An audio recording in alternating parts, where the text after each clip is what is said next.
Hello दोस्तों, स्वागत है आप सभी का अतुल्य आर्यस ऑनलाइन क्लासेस में। दोस्तों, रीड साइकोलॉजी की अपनी जो डेली टेस्ट सीरीज चल रही है उसमें आज हमने बुद्धि से संबंधित कुछ प्रश्नों के विषय में बात करेंगे। दोस्तों, ये जो टॉपिक है वो बहुत ही इम्पोर्टेंट है क्योंकि ये कुछ अन्य चीज़ों से भी संबंधित है, जैसे कि व्यक्तिगत विभिन्नता।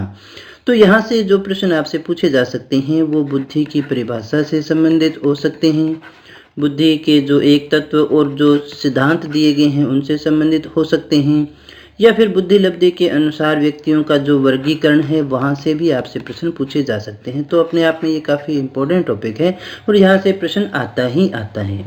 तो चलिएगा देखें किस प्रकार के प्रश्न आपसे पूछे जा सकते हैं। आज का हमारा पहला प्रश्न है, निम्न में से व्यक्ति की कौन सी विशेषता सांवेगिक बुद्धिमान व्यक्ति की विशेषताओं में शामिल नहीं है। यानी ये जो चार विशेषताएं हैं वो किसी सांवेगिक बुद्धिमान व्यक्ति की विशेषता है और आपको ये बताना है कि कौन सी इनमें शामिल नहीं होती या कौन सी विशेषता सांवेगिक रूप से बुद्धिमान व्यक्ति की नहीं है। अपने संवेगों की प्रकृति और तीव्रता को सही प्रकार से समझना, संवेगों की अभिव्यक्ति को सही प्रकार से नियमित करना, दूसरे के विभिन्न प्रकार के संवेगों को पहचानना और संवेगों की अभिव्यक्ति पर नियंत्रण न रख पाना। ध्यान दीजिएगा दोस्तों, यहाँ पूछा गया है कौन सी विशेषता में शामिल नहीं है। तो दोस्तों क्या होगा सही आंसर? तो दोस्तों हमारा जो सही आंसर है वो है नंबर 4, संवेगों की अभिव्यक्ति पर नियंत्रण न रख पाना। दोस्तों सफलता के लिए, जीवन में सफलता के लिए आईक्यू से ज़्यादा जरूरी आज ईआई मानी जाती है। इमोशनल इंटेलिजेंस अपने इसको बोलते हैं, सांवेगिक बुद्धिमान। जो हम लोगों से व्यवहार करते हैं वो इसी के आधार पे करते हैं। इसको एक सिंपल से कंसेप्ट के द्वारा हम समझ सकते हैं। जैसे मान लीजिएगा ये दो व्यक्ति हैं, जैसे ये आई हो सकता है और ये यू हो सकता है, यानी इसका जो व्यवहार है किसके साथ में होगा, इसके साथ में। इसी संबंध में हम यहाँ भी देख रहे हैं। अब देखिएगा इस व्यक्ति को बात करनी है इस व्यक्ति के साथ में, तो ये क्या कहे, कैसे कहे। सबसे पहले तो यहाँ उसको क्या करना है, संवेगों को समझना है। किसके? अपने संवेगों को भी समझना है और सामने वाले के संवेगों को भी समझना है। और सामने वाले व्यक्ति के संवेगों को समझने के बाद में अपने जो संवेग हैं उस पर वो क्या कर सकता है, वो नियंत्रण कर सकता है। सामने वाले के जो व्यवहार और संवेग हैं उन पे वो नियंत्रण नहीं कर सकता है। और उसके बाद में सामने वाले व्यक्ति के जो भी संवेग हैं, जो भी भाव हैं, उसके अनुसार जो है वो जो व्यवहार करता है या प्रतिक्रिया देता है उसे ही हम सांवेगिक बुद्धिमानता के रूप में देखते हैं, सांवेगिक बुद्धि के रूप में देखते हैं। यानी एक लाइन में कहें, अपनी भावनाओं को समझना, सामने वाले की भावनाओं को समझना और अपनी भावनाओं पर नियंत्रण करते हुए सामने वाले व्यक्ति के अनुसार हम व्यवहार करते हैं, तो वो एक सांवेगिक बुद्धिमान व्यक्ति की विशेषता मानी जाती है। और अधिकतर लोग इसी प्रकार के होते हैं, ज़्यादातर वो अपनी ही कहते रहते हैं, सामने वाले की सुनते ही नहीं है। और इसीलिए जो है झगड़ों की संख्या ज़्यादा बढ़ जाती है। जब भी आप आरएएस या फिर यूपीएससी की तैयारी करते हो तो वहाँ पर अलग से आपको इसका एक पूरा का पूरा चैप्टर पढ़ना पड़ता है, पूरी की पूरी एक किताब ही मान लीजिएगा। जब आप ट्रेनिंग पे जाते हो तो भी यहाँ पर ये आपको सिखाई जाती है दोस्तों।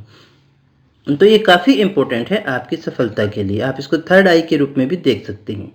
तो चलिएगा बात करें अगले प्रश्न की, निम्न में से कौन सी बुद्धि गार्डनर के बहुबुद्धि सिद्धांत को प्रदर्शित नहीं करती है। यानी गार्डनर ने जो बुद्धि के प्रकार बताए हैं, बहुबुद्धि बताई है, उनमें से यहाँ कौन सा शामिल नहीं है दोस्तों। शारीरिक, गत्यात्मकता, सांस्कृतिक, संगीतात्मक या फिर भाषाई, कौन सा नहीं है दोस्तों।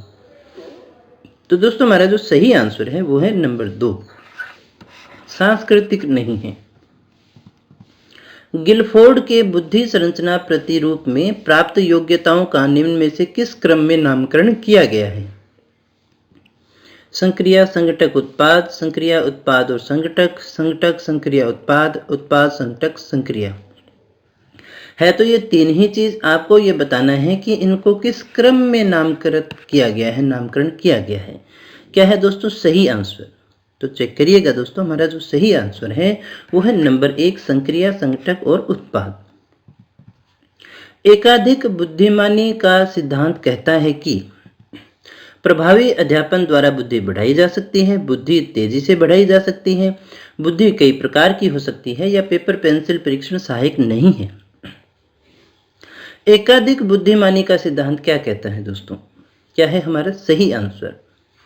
तो चेक करिएगा, सही आंसर हमारा वो है नंबर 3। बुद्धि कई प्रकार की हो सकती है, जरूरी नहीं है कि वो एक ही प्रकार की हो। एकाधिक, ये क्या कह रहा है, यानी एक से अधिक। एकाधिक का मतलब क्या हुआ, एक से अधिक, यानी बुद्धि कई प्रकार की हो सकती है। केटल का संस्कृति मुक्त परीक्षण बुद्धि का एक प्रकार का परीक्षण है। व्यक्तिगत शाब्दिक परीक्षण, सामूहिक शाब्दिक परीक्षण, अशाब्दिक परीक्षण या शाब्दिक और अशाब्दिक परीक्षण दोनों। क्या कहा हमने, केटल का जो संस्कृति मुक्त परीक्षण है वो बुद्धि का कौन से प्रकार का परीक्षण है। क्या है सही आंसर दोस्तों, तो वो हमारा नंबर 3 अशाब्दिक परीक्षण में आता है। बुद्धि के तरल क्रिस्टलीय प्रतिमान के प्रतिपादक कौन है। बुद्धि के तरल क्रिस्टलीय प्रतिमान के प्रतिपादक कौन है, इन चारों में से आपको बताना है। बुद्धि का तरल क्रिस्टलीय प्रतिमान जो है वो किसके द्वारा दिया गया था, स्टर्न के द्वारा, केटल के द्वारा, बिने के द्वारा या फिर टर्मन के द्वारा। क्या है दोस्तों सही आंसर, तो चेक करिएगा, वो हमारा नंबर 2 केटल के द्वारा दिया गया था। 12 से 16 वर्ष के बच्चों के लिए हिंदी में डॉक्टर एस जालोटा ने कौन सा परीक्षण प्रतिपादित किया। 12 से 16 वर्ष के लिए कौन सा परीक्षण प्रतिपादित किया था। अशाब्दिक बुद्धि परीक्षण, साधारण मानसिक योग्यता परीक्षण, आर्मी अल्फा परीक्षण या फिर चित्रांकन परीक्षण। डॉक्टर एस जालोटा के द्वारा दिया हुआ परीक्षण है 12 से 16 वर्ष के जो बच्चे हैं उनके लिए। क्या है दोस्तों सही आंसर, तो वो हमारा नंबर 2 साधारण मानसिक योग्यता परीक्षण। अगला प्रश्न देखिएगा, कौन सा बुद्धि लब्धि स्तर मंद बुद्धि वाले बच्चों का प्रशिक्षण योग्य बुद्धि लब्धि स्तर कहलाता है। कौन सा बुद्धि लब्धि स्तर जो है वो मंद बुद्धि की श्रेणी में आता है। यहाँ से आपको चयन करना है और उनको प्रशिक्षण दिया जाना चाहिए। 70 से 79, 79, 50 से 69, 36 से 49 या 35 और उससे नीचे। क्या है दोस्तों सही आंसर, तो चेक करिएगा, वो है हमारा नंबर 4 35 और उससे निम्न। इनमें से कौन सा बुद्धि का सिद्धांत नहीं है। ये 4 सिद्धांत आपके सामने हैं और इनमें से आपको बताना है कि कौन सा जो है वो बुद्धि का सिद्धांत नहीं है। एक तत्व का सिद्धांत, द्वितत्व का सिद्धांत, प्रत्यागमन का सिद्धांत और बहुतत्व का सिद्धांत कौन सा नहीं है दोस्तों। तो दोस्तों हमारा जो सही आंसर है वो है नंबर 3 प्रत्यागमन का सिद्धांत नहीं है। ये बाकी सारे आपने पढ़े भी होंगे दोस्तों, ये आपने कहीं देखा भी नहीं होगा। स्पीयरमैन के अनुसार तर्क करने की क्षमता और समाधान करने की क्षमता कहलाती है एस कारक, जी कारक, विशिष्ट बुद्धि या फिर सांस्कृतिक बुद्धि। स्पीयरमैन के अनुसार तर्क करने की क्षमता और समस्या समाधान करने की क्षमता क्या कहलाती है। क्या है दोस्तों सही आंसर, तो दोस्तों हमारा सही आंसर क्या है, एस कारक है, जी कारक है, विशिष्ट बुद्धि है या फिर सांस्कृतिक बुद्धि है। तो दोस्तों हमारा जो सही आंसर है वो है नंबर 2, वो है जी कारक। क्या कहलाता है दोस्तों, जी कारक। टर्मन के अनुसार 90 से 110 बुद्धि लब्धि का बालक माना जाता है। किस श्रेणी में रखेंगे दोस्तों, टर्मन ने जो है 90 से 110 जिसकी बुद्धि लब्धि है उसको किस श्रेणी में रखा है, मंद बुद्धि, सामान्य बुद्धि, श्रेष्ठ बुद्धि या फिर क्षीण बुद्धि। क्या है दोस्तों सही आंसर, तो चेक करिएगा, सही आंसर हमारा नंबर 2 सामान्य बुद्धि। बुद्धि लब्धि संबंधी विभिन्नताओं में कौन सी सम्मिलित नहीं है आपको बताना है। बुद्धि लब्धि संबंधी जो विभिन्नताएं हैं उनमें से कौन सी सम्मिलित नहीं है। औसत बुद्धिमान, बुद्धिमान, कला एवं रुचि या फिर मंद बुद्धि। बुद्धि लब्धि संबंधी जो विभिन्नताएं हैं उनमें कौन सी शामिल नहीं है। क्या है सही आंसर, तो दोस्तों वो है हमारा नंबर 3 कला और रुचि इसमें नहीं आता, बाकी मापन अपने देखते हैं। निम्न में से बौद्धिक वातावरण को प्रभावित करने वाला सबसे महत्वपूर्ण कारक कौन सा है। इनमें से आपको बताना है कि बौद्धिक वातावरण को सबसे ज्यादा प्रभावित कौन सा कारक करता है। विद्यालय का वातावरण, परिवार का वातावरण, आस पड़ोस का या फिर सांस्कृतिक वातावरण। क्या है दोस्तों सही आंसर, तो वो है हमारा नंबर 1 विद्यालय का वातावरण। इसके बाद में देखिएगा, बुद्धि वह तत्व है जो सब मानसिक योग्यताओं में सामान्य रूप से सम्मिलित रहता है। परिभाषा इस शताब्दी की सबसे महत्वपूर्ण मनोवैज्ञानिक खोज का प्रतिष्ठापन करती है। यह कथन किसका है दोस्तों, कोल्सनिक का, रायबर्न का, रेक्स व नाइट का या फिर कोल्बिन का। किसका है दोस्तों ये सेंटेंस जो है, ये स्टेटमेंट जो है वो किसके द्वारा कहा गया है। क्या है सही आंसर, तो चेक करिएगा दोस्तों, हमारा जो सही आंसर है वो है नंबर 3 रेक्स व नाइट। अमूर्त बुद्धि किसी व्यक्ति की मदद करती है इंजीनियर बनने में, समस्याएं सुलझाने में, औद्योगिक कार्य करने में या फिर सामाजिक कार्यकर्ता बनने में। अमूर्त बुद्धि जो है किसी व्यक्ति की मदद करती है। कैसे करती है दोस्तों? इंजीनियर बनने में, समस्याएं सुलझाने में, औद्योगिक कार्य करने में या फिर सामाजिक कार्यकर्ता बनने में। कौन सी बुद्धि की बात कर रहे हैं? अमूर्त बुद्धि की। तो दोस्तों हमारा जो सही आंसर है वो है नंबर 2, समस्याएं सुलझाने में। इनमें सबसे सही आंसर यही है। बुद्धि की गुणवत्ता स्नायु तंतुओं की मात्रा पर निर्भर करती है। बुद्धि की मात्रा सिद्धांत से संबंधित यह कथन किसके द्वारा कहा गया है? बुद्धि की गुणवत्ता स्नायु तंतुओं की मात्रा पर निर्भर करती है। ये किसके द्वारा कहा गया है दोस्तों? सही आंसर क्या है? टर्मन, गिलफोर्ड, थॉर्नडाइक या फिर स्किनर? तो दोस्तों सही आंसर हमारा वो है नंबर 3, ये थॉर्नडाइक के द्वारा कहा गया है। बुद्धि इन 4 शब्दों में निहित है: ज्ञान, आविष्कार, निर्देशन और आलोचना। ये कथन कौन से मनोवैज्ञानिक का है? स्पीयरमैन, थॉर्नडाइक, रायबर्न या फिर अल्फ्रेड बिने? क्या है दोस्तों सही आंसर? तो चेक करिएगा, वो है हमारा नंबर 4, अल्फ्रेड बिने। बुद्धि की स्पीयरमैन परिभाषा में जी कारक है: आनुवंशिक बुद्धि, उत्पादक बुद्धि, सामान्य बुद्धि या फिर वैश्विक बुद्धि। बुद्धि की स्पीयरमैन परिभाषा में जी कारक जो है वो किस में शामिल करेंगे? तो दोस्तों सही आंसर हमारा वो है नंबर 3, सामान्य बुद्धि, जनरल। जी से जनरल लेते हैं अपने। अंतरव्यक्तिक बुद्धि से आपका क्या अभिप्राय है? अंतरव्यक्तिक बुद्धि से क्या अभिप्राय है? स्वयं की क्षमताओं एवं कमजोरियों की पहचान करना, दूसरों को अभिप्रेरित करने का कौशल, विभिन्न व्यक्तियों को समझने का कौशल, दूसरों के साथ बातचीत करने का कौशल। क्या है दोस्तों सही आंसर? तो दोस्तों हमारा जो सही आंसर है वो है नंबर 3, विभिन्न व्यक्तियों को समझने का कौशल ही क्या कहलाता है? अंतरव्यक्तिक बुद्धि। निम्न में से कौन सा बुद्धि का सिद्धांत संज्ञानात्मक प्रक्रिया पर आधारित है? इनमें से आपको बताना है बुद्धि का वो सिद्धांत जो संज्ञानात्मक प्रक्रिया पर आधारित है। स्टर्नबर्ग का त्रितंत्र सिद्धांत, गार्डनर का बहुबुद्धि सिद्धांत, गिलफोर्ड का त्रिआयामी सिद्धांत या स्पीयरमैन का द्विकारक सिद्धांत? कौन सा है दोस्तों सही आंसर?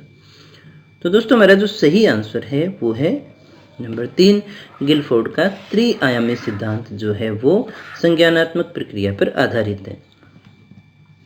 एक सफल इंटीरियर डिजाइनर में किस तरह की बुद्धि की प्रबलशीलता होती है? एक सफल इंटीरियर डिजाइनर की बात कर रहे हैं अपने, जो आपके घर को अंदर से सजाता है। अमूर्त बुद्धि, मूर्त बुद्धि, सामाजिक बुद्धि या फिर सामान्य बुद्धि? क्या होगा दोस्तों सही आंसर? तो दोस्तों हमारा जो सही आंसर है वो है नंबर 1, अमूर्त बुद्धि होगा, क्योंकि ये एक रचनात्मक कार्य है दोस्तों, सृजनात्मक प्रकार का कार्य रह गया। बुद्धि के विषय में आधुनिक अवधारणा है, क्या है? मस्तिष्क में तर्क करने का गुण होता है, अनुभव से प्राप्त करने की योग्यता, जीवन की समस्याओं को हल करने का गुण है या नवीन परिस्थितियों के प्रति समायोजन करने का गुण है? आधुनिक अवधारणा क्या है बुद्धि के विषय में? क्या है दोस्तों सही आंसर? जैसे मनोविज्ञान की है व्यवहार का विज्ञान, अभी अपने मानते हैं। अभी आपसे पूछा जाए मनोविज्ञान क्या है तो आप कहेंगे व्यवहार का विज्ञान, बाकी परिभाषा मन का विज्ञान या ये चीज़ें अपने नहीं कहते हैं। उसी प्रकार से बुद्धि के विषय में आज अगर आपसे पूछा जाए तो आधुनिक अवधारणा क्या होगी? तो दोस्तों हमारा सही आंसर है वो है नंबर 4, नवीन परिस्थितियों के प्रति समायोजन करने का गुण। इसमें जितनी बुद्धि होती है वो उतना ही समायोजन करने का गुण रखता है। एक अध्यापक के लिए बुद्धि परीक्षण की क्या उपयोगिता है? 4 ऑप्शन आपके सामने हैं। एक अध्यापक है वो बुद्धि परीक्षण से क्या कर सकता है, उसकी उपयोगिता क्या है? विद्यार्थी किस कक्षा के योग्य है यह निर्णय किया जा सकता है। प्रतिभाशाली, अतिश्रेष्ठ, श्रेष्ठ, अन्य परीक्षणों से बचा जा सकता है। पुरस्कार के लिए छात्रों का चयन किया जा सकता है। अध्यापन एवं विषय परीक्षण में इसे आधार बनाया जा सकता है। क्या है सही आंसर दोस्तों? बुद्धि परीक्षण की उपयोगिता एक अध्यापक के लिए क्या है? आई होप आप अपने अच्छे से जो है सारे ऑप्शन पढ़ लिए होंगे, तो चेक करिएगा दोस्तों। सही आंसर हमारा वो है नंबर 4, अध्यापन एवं विषय परीक्षण में इसे आधार बनाया जा सकता है दोस्तों। किस कक्षा के योग्य है ये अपने नहीं कर सकते हैं, ये तो इनसे बचा जा सकता है ऐसा भी नहीं है, ये भी नहीं है। सबसे सही हमारे यही होगा। बुद्धि के स्रोत हैं, क्या स्रोत हैं दोस्तों? आनुवंशिक है, अधिगम का परिमाण है, स्वयं तथा वातावरण की अंतरक्रिया या फिर सभी हैं? क्या है दोस्तों सही आंसर? तो चेक करिएगा, वो हमारा नंबर 4, ये सारे ही हैं। शारीरिक गतिक बुद्धि रखने वाले बच्चे की अंतिम अवस्था निम्न में से कौन सी है दोस्तों? कोई बालक है जो शारीरिक गतिक बुद्धि रखता है, वो किस अंतिम अवस्था यानी हाईएस्ट स्टेज तक पहुंच सकता है? शल्य चिकित्सक, कवि, वाचक, राजनेता, इनमें से आपको बताना है कौन सा हो सकता है दोस्तों। क्या है हमारा सही आंसर? तो चेक करिएगा दोस्तों, शल्य चिकित्सक जो सर्जन डॉक्टर होता है वहां तक वो पहुंच सकता है, वो इस शल्य चिकित्सा करना शारीरिक गतिक बुद्धि में आता है। निम्न में से कौन बुद्धि परीक्षणों के दुरुपयोग का संकेत देता है? यानी बुद्धि परीक्षणों का दुरुपयोग जो है वो किस प्रकार से हो सकता है, इनमें से आपको बताना है। उन्नति के लिए मापन में सहायक, बुद्धि लब्धि का लेबल बालकों पर लगाकर अध्यापक अपनी अकुशलता को छिपा लेते हैं, बालकों को वर्गीकृत करने में, अधिगम प्रक्रिया को बेहतर बनाने में। क्या है दोस्तों सही आंसर मेरा? तो चेक करिएगा दोस्तों, मेरा जो सही आंसर है वो है नंबर 2, बुद्धि लब्धि का लेबल बालकों पर लगाकर अध्यापक अपनी अकुशलता को छिपा लेते हैं। अगले प्रश्न को देखिएगा, जड़ बुद्धि बालकों की बुद्धि लब्धि होती है। जड़ बुद्धि जो बालक हैं जिन्हें हम जड़ बुद्धि कहते हैं, उनकी बुद्धि लब्धि कितनी होती है? 70 से कम, 25 से कम, 25 से 50 या 80 से 90। क्या है दोस्तों सही आंसर मेरा? तो दोस्तों वो है नंबर 2, 25 से कम जो होता है वो जड़ बुद्धि में आता है। कितने वाला? 25 से कम वाला। विशिष्ट बालक का संबंध होता है, किससे होता है दोस्तों? बुद्धि से, शिक्षा से, पाठ्य सामग्री से या फिर खेल से?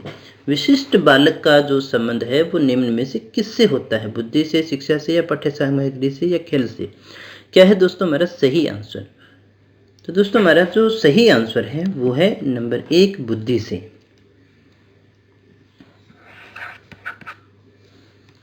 अगले प्रश्न को देखिएगा, बुद्धि पर वंशानुक्रम का प्रभाव होता है, यह कथन किसने कहा है? गैसल ने, गाल्टन ने, टर्मन ने और डॉक्टर माथुर ने। किसने कहा है दोस्तों? ये बुद्धि पर वंशानुक्रम का प्रभाव होता है, यह कथन किसके द्वारा कहा गया है दोस्तों? गैसल, गाल्टन, टर्मन या डॉक्टर माथुर?